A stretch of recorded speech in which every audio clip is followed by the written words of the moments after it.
The average age of first exposure to porn is 13. That means that's average. Wow. That means half the kids are seeing it. 13. 13. Like, what grade is that?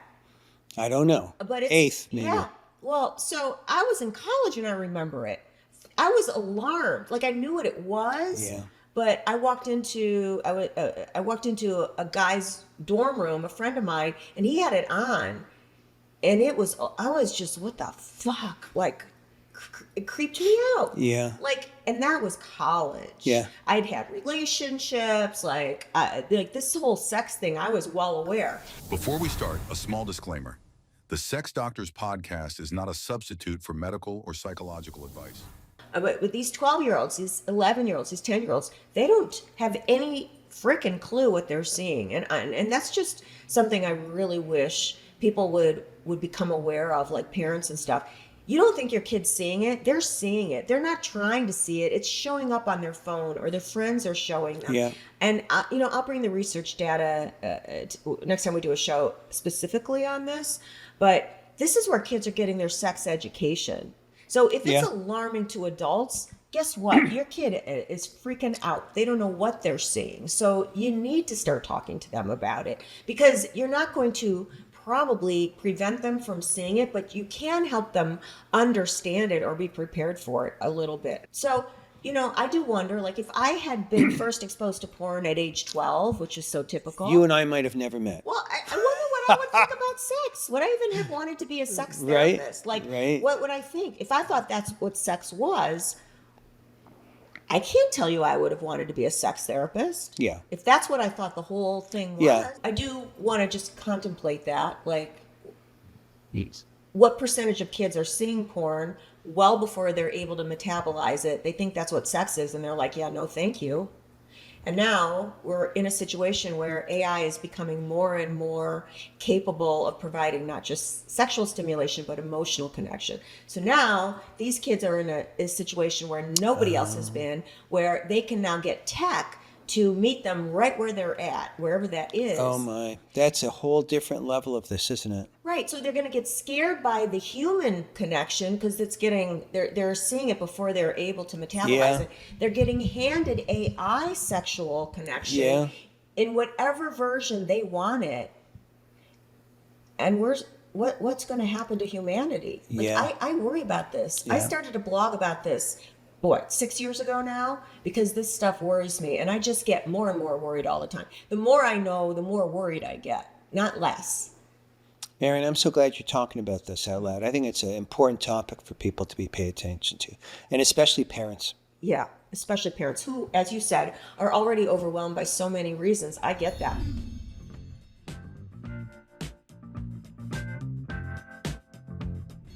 Ladies, let's talk about how to generate sexual tension with somebody. You want your partner to want you. You feel like your partner's distracted, not really in the game with you sexually, and you want him, then this is something to practice. Or let's say you're dating and you have your eye on somebody and you just don't think they're as attracted to you as you would like them to be. So here's the thing. Opposites attract sexually. I think of it as a law of nature. Opposites would be someone's vulnerable and someone's strong, okay? Someone brings the openness and the vulnerability, and someone brings the solidness and really the safety so that everyone can have an ecstatic sexual experience. Someone's vulnerable, someone's strong. Now here's the thing. Guys like both in women. They like vulnerable women, they like strong women, and most guys can play either role. But women are picky. Women like strength in men, but they don't really like sexual vulnerability in men. So like if your guy starts like moaning and like when he has his orgasm, he's like fluids flying everywhere, what are you gonna think? You're gonna come to my office and say, that was gross, right? But if a guy's with his partner and she's having her orgasm and she's moaning and fluids flying everywhere, he's not coming to my practice. He's having the best sex of his life. You see the difference? So females like strength. Males like that letting go stuff, but they also like strength. They're happy to let go too. But here's what I want you to realize. You want that opposites attracting tension, but that means that you've got to bring the vulnerable, open element to sex. You have no other choice, because if he's bringing it, you're gonna probably get turned off. So you've got to bring it. So what does that mean? Openness and vulnerability isn't weakness, and it's a mistake women often make. They say, I don't want to be weak. Well, nobody wants you to be weak. He doesn't want you to be weak either. I tell you what, men talk to me always about appreciating strong women in bed. So I don't know that I've ever had a guy come in and say, I'm just so attracted to weak women. So really, this isn't about being weak. This is about being open. Those are two different things. And you have to be strong to let yourself be open. Okay? So how do you cultivate that for yourself if you're not used to it? Because really we have associated a lot of negative to this concept of female vulnerability. We think of it as women putting themselves out there for the potential to be abused, that sort of stuff. So, of course, there's a dark side to vulnerability. That's not what we're talking about here at all. We're talking about the kind of vulnerability where you're open and accessible and available and in tune with your body. That is a whole different thing than weakness, okay? So how do you cultivate that vulnerability? Because women will often say to me, I've let go of vulnerability. I don't want it. And that's fine, but then probably you're not going to have great sex. That's just unfortunately the truth, that for great sex, most women have to let go. They have to be vulnerable. There's probably no great sex for them otherwise. Again, guys have more flexibility in the bedroom than women do with regards to this. So if you want great sex and you're not having it, you've got to cultivate your own process of openness. Okay? So one of the homeworks I often give women in my practice is yogic hip opener poses. If you've ever done yoga, you know what I'm talking about. Hip openers are very exposing postures, but you don't have to do yoga to know about it. You can just Google it and see what a yoga hip opener posture looks like. And then lock yourself in your bedroom and maybe put on some soft music and lay in one of those poses and do that repeatedly and see if you can find the pleasure in that. That's the same kind of openness and connection to your body and vulnerability that will help you find the kind of sex you're looking for. So you can practice it on your own. And I would suggest you do that, because if you're not used to feeling vulnerable and enjoying that on your own, it's going to be that much harder to find that energy when you're with your partner. So you want to practice it on your own first till you can find it and enjoy that sensation. And then just manifest that. When you're with your partner, just bring that sensation into your body and into your movement. So it doesn't have to and shouldn't just happen in the bedroom. Bring it into your relationship, and that'll start that opposites attract sexual tension thing going. You will feel vulnerable, you'll feel exposed, I get that. But for good sex, everybody's got to feel some element of that. I just did a video for guys. Look that up. You can see why that can feel vulnerable to them, because good sex requires showing up. You got to show up. And men have to show up with their strength, and women have to show up with their openness. And everybody, frankly, feels vulnerable doing it, but that's the key to great sex.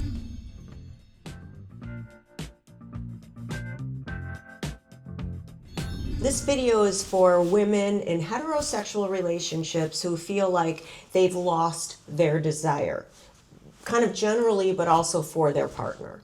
Okay, so wanting to want is a concern I hear from women and have heard for decades. It's a very common concern. It's a common complaint for women in long-term relationships. And they'll say to me that they love their partner, they're really happy in general in their relationship, but they are missing that desire for their partner. They're missing desire, and specifically desire for their partner. So first things to try, of course, are things like hormones, testosterone and estrogen. If you're low on those hormones, they can be really helpful in generating wanting.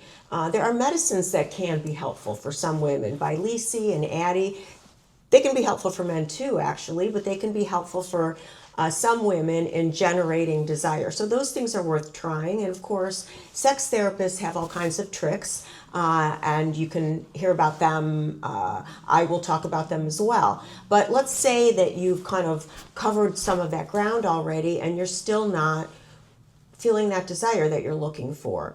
It's not uncommon. So here's the thing. We're primates, we're mammals, and it's really not programmed into our DNA to want the same person for decades. That's just not part of our evolutionary adaptive history.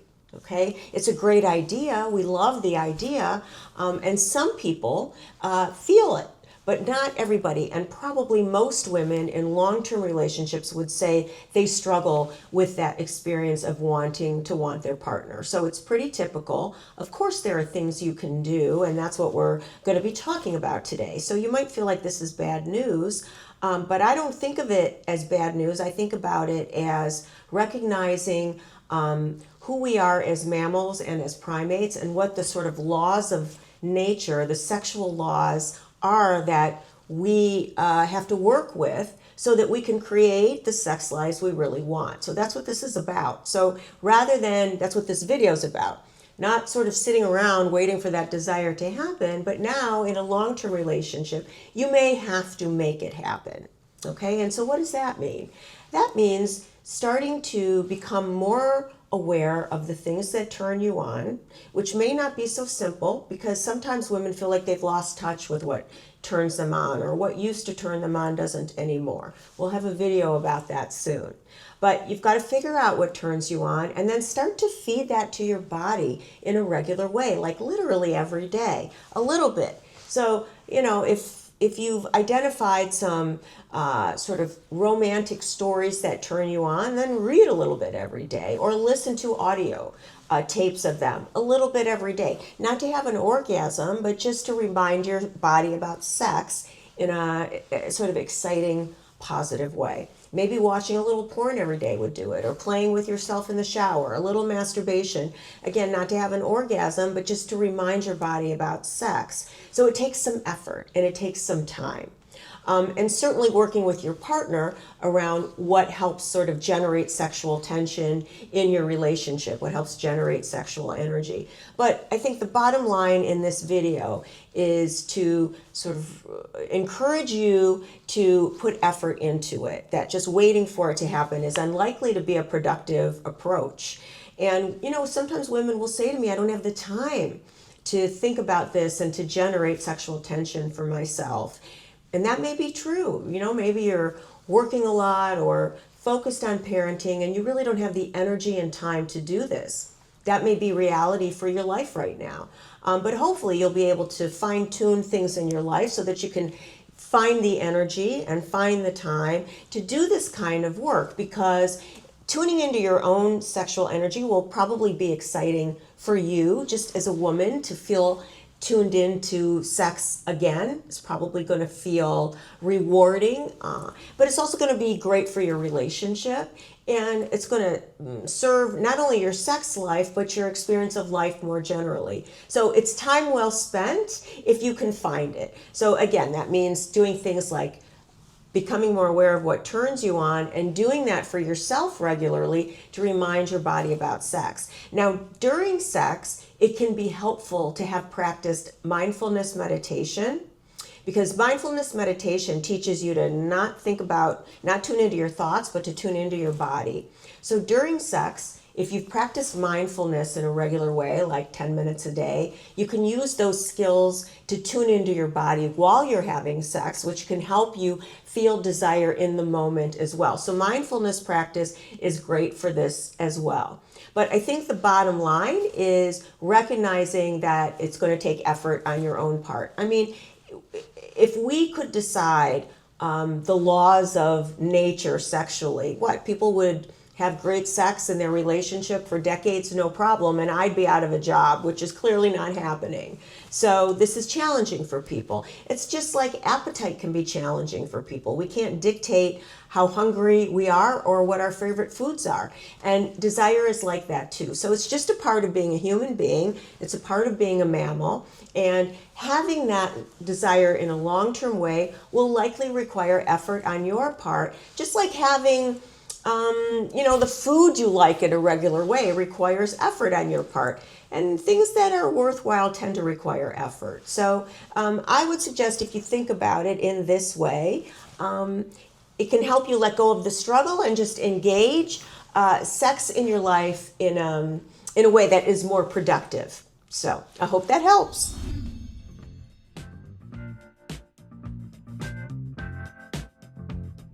So let's talk about compulsive sexual behavior disorder. Now, this is a very controversial topic, and there's not a lot of information that I can give you in a brief video, but here are a couple of points. There's a lot of controversy here, okay, because it's a very complex and unique disorder. Unique meaning it's different for everybody, which is part of what makes it so complex.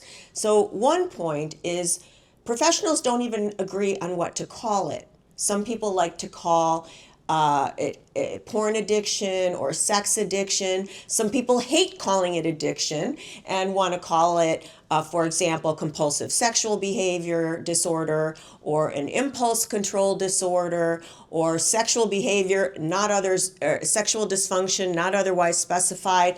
We professionals have all kinds of diagnostic codes to reflect this kind of behavior. So I think it's important to recognize that the controversy is here. No one's arguing, is this a problem for some people? But people certainly are arguing about what to call it, okay?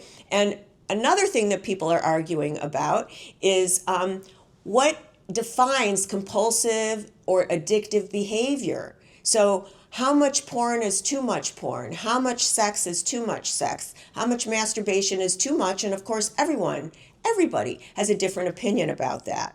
So for example, we have research that shows college men, about 40% of them will masturbate every day.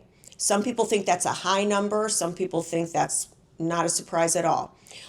Within that same sample, about 4% of college women masturbated every day. So we tend to see, very much tend to see more of this kind of compulsive behavior in men, more in men than in women.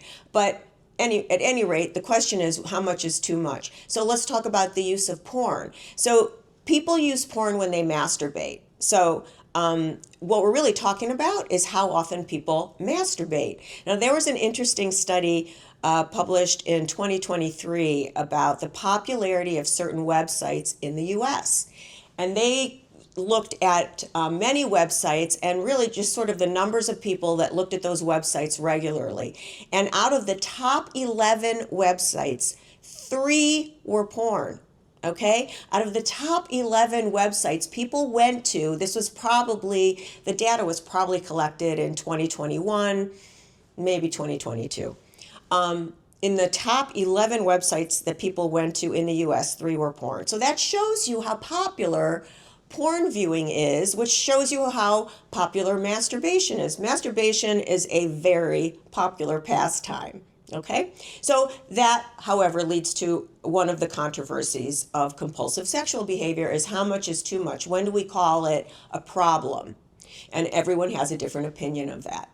So the bottom line, I think, with people truly struggling with a compulsive sexual behavior or compulsive porn watching, is it's important to figure out, for a professional to diagnose or determine what feeds that compulsive behavior, okay? And that is different for everybody.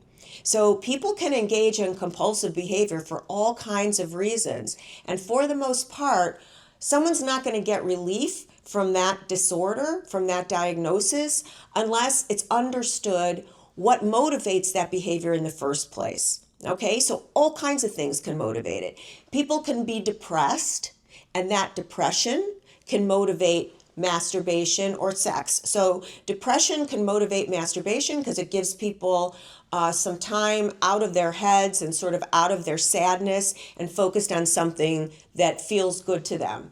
Or mania can motivate compulsive behavior because people are manic, and oftentimes sexual behavior is associated with mania. Attention deficit disorder can feed or motivate compulsive behavior because people they need more stimulation, and so they're always looking for ways to stimulate themselves. But other things too, narcissism can promote or kind of feed compulsive sexual behavior. If someone's narcissistic, they don't really focus on other people's feelings, just their own, and they might be more apt to engage in a compulsive behavior. Maybe they have an avoidant personality disorder, meaning that for them it is really scary and uncomfortable to connect intimately with another human being in a kind of like a regular way. So for them, they feel safer having sex with a bunch of different people. Now, I can go on. There's a lot of different sort of issues that can feed compulsive sexual behavior, and often it's a variety of reasons. So it's not uncommon for me as a sex therapist to work with somebody that has a variety of issues that led to a compulsive sexual behavior. So for example, untreated depression. And depression, so in men, depression doesn't have to look like, oh, they're laying on the couch all day and they're crying. I mean, depression can appear in many different ways for men, for everybody really, but we're talking more about men right now. So let's say untreated depression, untreated attention deficit disorder, and then maybe an avoidant personality style, which makes them uncomfortable connecting with another human being. You see, that's very complicated.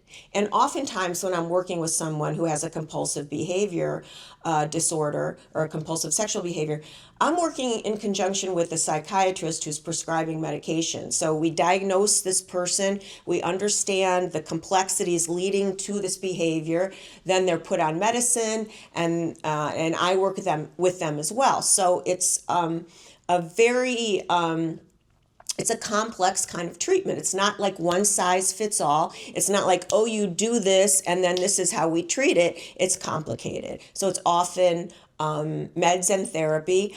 We know that folks that engage in more compulsive sexual behavior, they tend to have a higher libido anyway. They tend to see more things as sexual in the environment anyway. So, they would watch a movie and see scenes as sexual that other people may not. So they're kind of in their own way a unique population in some ways. So again, the bottom line here is there's a lot of controversy, but that doesn't mean there isn't very real pain that's associated, emotional and sometimes physical, with compulsive sexual behavior. So it's important to get good treatment.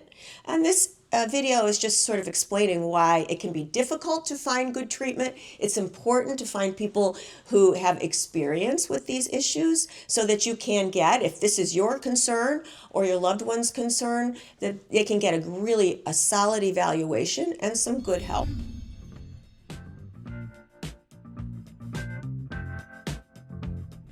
Today we're going to talk about the sexism inherent in our understanding of male sexual dysfunction. We're developing a better understanding of sexism with regards to sexuality in women, but we're still doing a really poor job with guys. So let's talk about that. I'm going to discuss 3 common sexual dysfunctions and how there's sexism inherent in that. So first of all, erectile dysfunction. Erectile dysfunction affects lots of guys, up to 40% of men across the board. But it affects people more as they age, but there are so many variables that play into erectile dysfunction. We'll talk about that disorder in and of itself in another video. So erectile dysfunction is a disorder of arousal, meaning that erection is the arousal, it's the effect of the arousal of a man, of a penis. So erection means blood flow to the penis, and that's arousal. So in a woman, arousal is blood flow to the genitals as well, and it's also lubrication in her vagina. So everybody it demonstrates this kind of sexual arousal in their own way, and for men, it's via their erection. Now, here's the thing. When women have an arousal disorder, meaning they're not lubricating or there's not swelling to their genitals, there's not blood flow to their genitals, what do women do? If they want to still have sex, they get lubrication, and chances are they're still able to have sex even with an arousal disorder. Okay? But if a man has an arousal disorder, that's a whole different thing. If a man has an arousal disorder, he's not getting erect. And even if he wants to have sex, often there's very little, if anything, he can do about it. He can't run to the store and get an over-the-counter medicine that's going to give him an erection, and then suddenly he'll be able to have sex. So if a man has an erectile dysfunction, which is an arousal disorder, he's out of luck. And what do we say to men in these situations? We say, oh, they're so focused on their penis. Well, of course they're focused on their penis, because for a guy, his arousal is necessary in order to have intercourse. But for a woman, her arousal is not. Okay, so that's, in that way, there's sexism inherent in our understanding of erectile dysfunction. Now let's talk about premature ejaculation. So premature ejaculation affects maybe about 25% of guys, so that's pretty common. And that means that within, let's say, 1 to 3 minutes of entering his partner, he has an orgasm, premature ejaculation.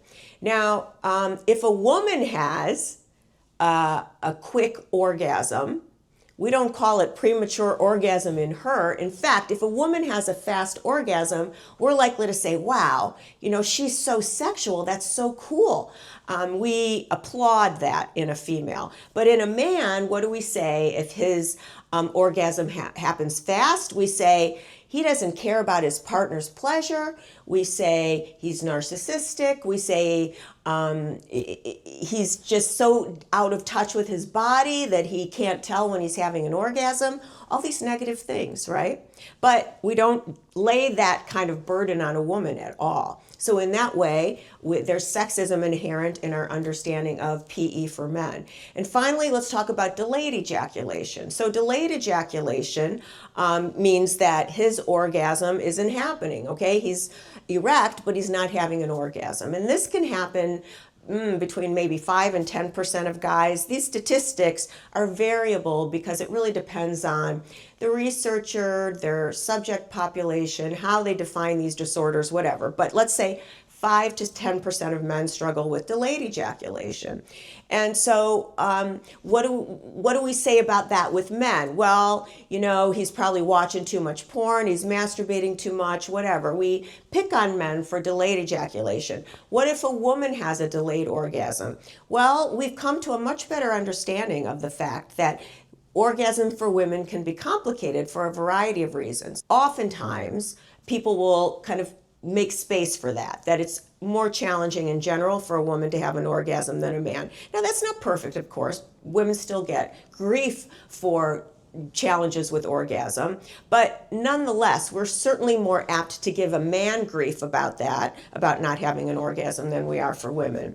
So as you can see, there's a lot of sexism inherent in these concepts. And what does that do? That leaves men feeling ashamed, self-conscious. It feeds performance anxiety, which means that they're more anxious and their tendency is then to have more kinds of challenges in the bedroom. It's not good for anybody. And men who have these kinds of issues and anxiety around it are more likely then to masturbate rather than to have intercourse. They're likely to watch more porn as a result, because it's masturbating isn't going to result in him getting a negative evaluation from a partner. So it doesn't serve him for us to lay this on guys, and it doesn't serve his partner either when we misunderstand a man's sexuality. So this is super important. And here's the thing, kind of like the bottom line in my opinion at this point, is sex tech. We're coming back to sex tech again. because sex tech is getting so advanced and so powerful that sex tech already can offer men a level of intensity of a sexual experience that most maybe human females or human partners can't provide. So we're now sort of entering an era where we're competing with sex tech for our partner's attention. That's a reality. That's not just a spin, that's a truth now. So if men feel unaccepted about their sexual issues with a human partner, they're just going to be more likely to go to tech. That's not what we want. We want to maintain human connection. It's healthy for people. People get so much out of it. So it's important for all of us to become better partners, more compassionate partners in the bedroom, so we can maintain the benefits of intimacy as well as the benefits of tech. So, hope that's helpful.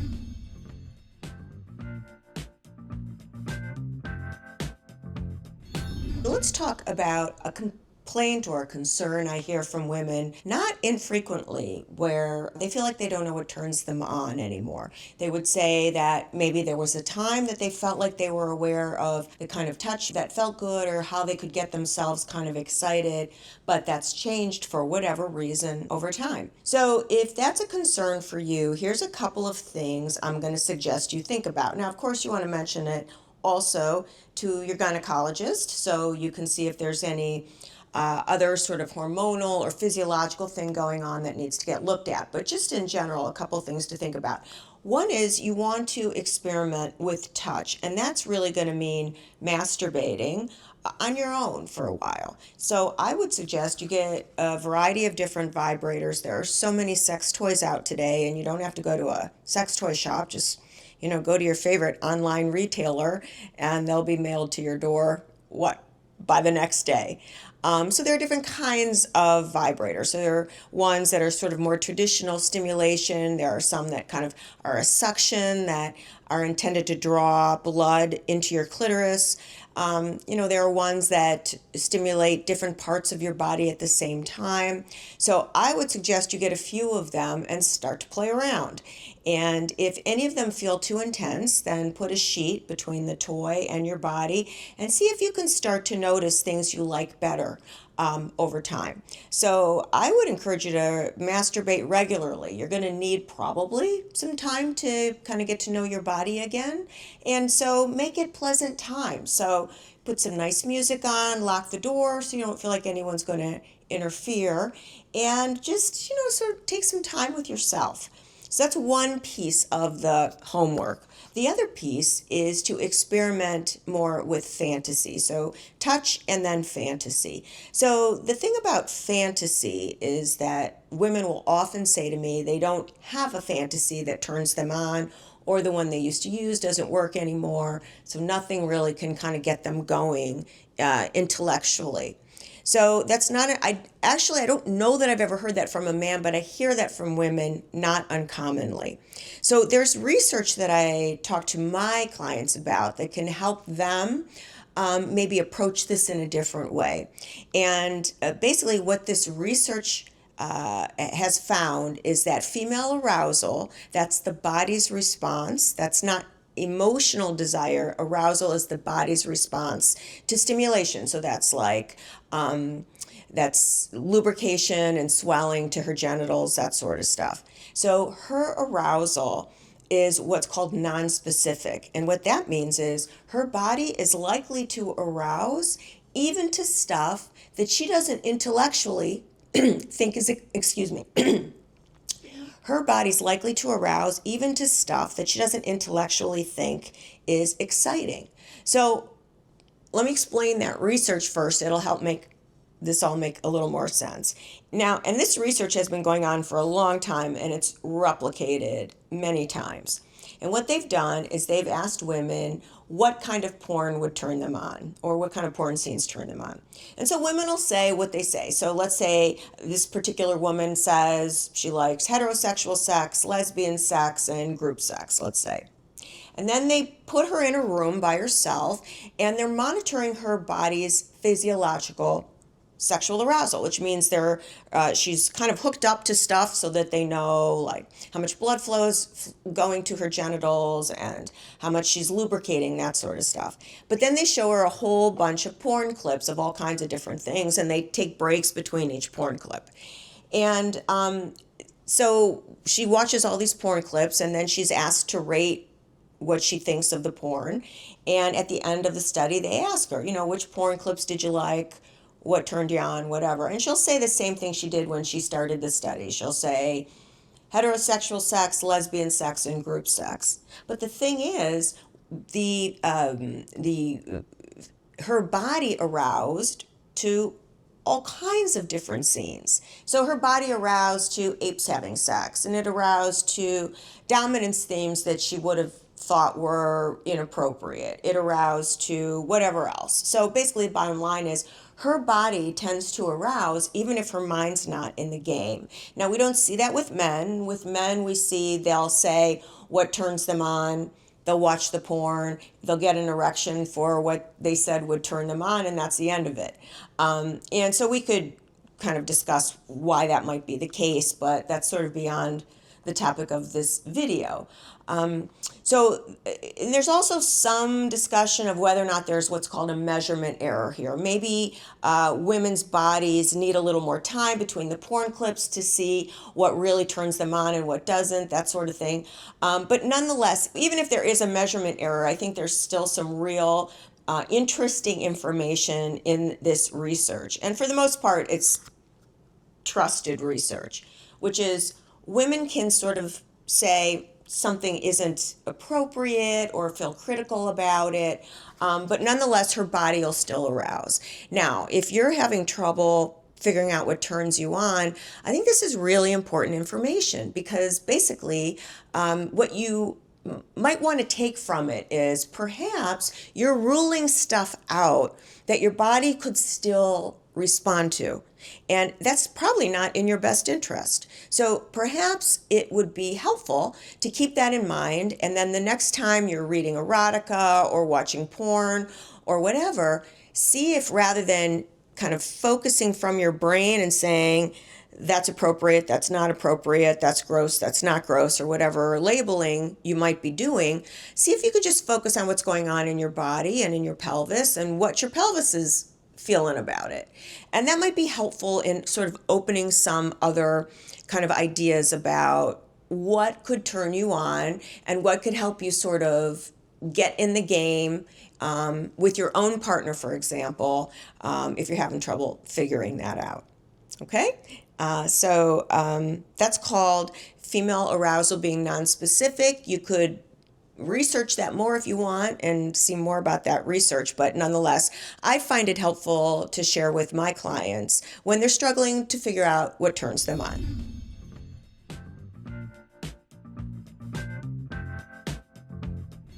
Does porn cause erectile dysfunction? My own clients have asked this question, and it's discussed on the internet a lot. So while I give continuing ed to therapists about issues like this, I felt like I needed to take an extra step and hear from the true experts in my field about this question. And so I'll tell you what I learned, what I share with other therapists when I teach them, and this is for you as well.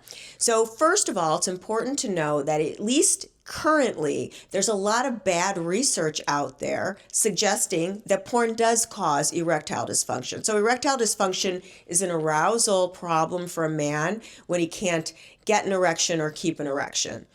And there is poor research out there circulating online that suggests that porn causes this. Now, it's frustrating for me and probably for you that it's not always really evident right away what's good research and what's bad research. You have to sort of get into the depths of the study to really understand if the results of the study are something that we can trust. So first of all, you can't necessarily trust the studies that are suggesting that this does occur. Okay, so that's point number one.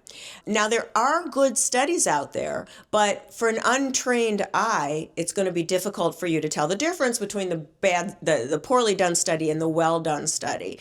But there are a variety of well-done studies out there. So, and I have heard from the actual researchers having done the study, and this is what they say, that primarily, not always, but oftentimes, more often than not, it's a chicken and egg issue. So the question is, did porn cause the erectile dysfunction? But in fact, the erectile dysfunction probably came first, meaning that oftentimes the guys that feel like porn caused their erectile dysfunction, they tend toward anxiety anyway. They tend toward depression. They have a more challenged relationship with their partner.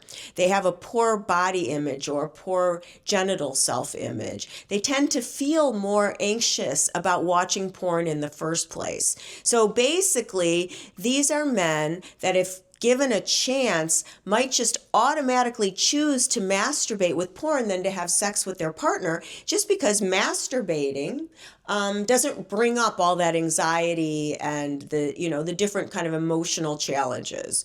So when someone chooses to masturbate, they're basically choosing to masturbate with porn. That's how people masturbate. So the issue tends to be more that the man had some other worries or anxieties, and consciously or not, chose to masturbate more often than be with his partner.